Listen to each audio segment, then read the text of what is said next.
Čau! Šodienas video būs nedaudz citādāks, jo nesen mans kanāls sasniedz 1000 abonentus.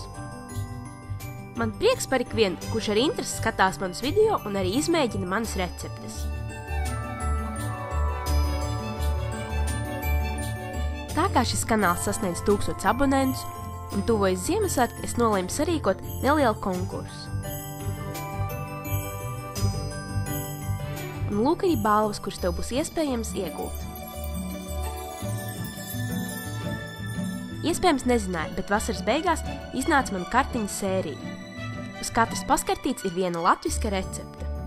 Kartiņas ir iespējams iegādāties latviešu un angļu valodā lielākajās grāmatnīcās. Es domāju, ka arī tev patiks manas kartiņas, tāpēc nolēmu tās iekļaut balvās. Nākamā lieta, ko tev ir iespējams iegūt, ir metāla mafinu panna. Arī man tāda ir un man ļoti patīk. Man ir bijušas vairākas mafinu veidnes, taču šī viennozīmīgi ir vislabākā.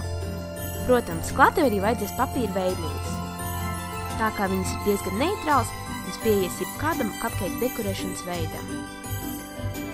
Nākamā lieta ir šāds komplektiņš, kur ir 1 konditorijas maisiņš un 3 konditorijas uzgalīši.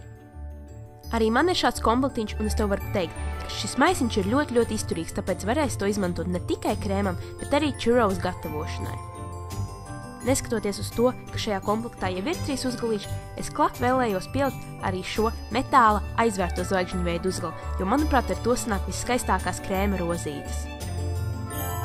Vēl tev ir iespēja iegūt šīs 2 pārtikas krāsvielas sarkanā un zilā krāsā. Tā kā tās ir pastveids, tās īpaši neizmainīs tava garduma konsistenci. Nākamā lieta ir šīs pārtikas dekorācijas. Lai piedalītos konkursā, tev jāievēro šādi nosacījumi. Tev jābūt mana kanāla abonentam, tev jāseko man Instagramā vai Twitterī, un tev šim video jāatstāj komentārs, kurā uzraksti, kurš no maniem video tev vislabāk patika. Konkursā var piedalīties ik viens Latvijā dzīvojošais līdz 14. decembrim. Lai veicas,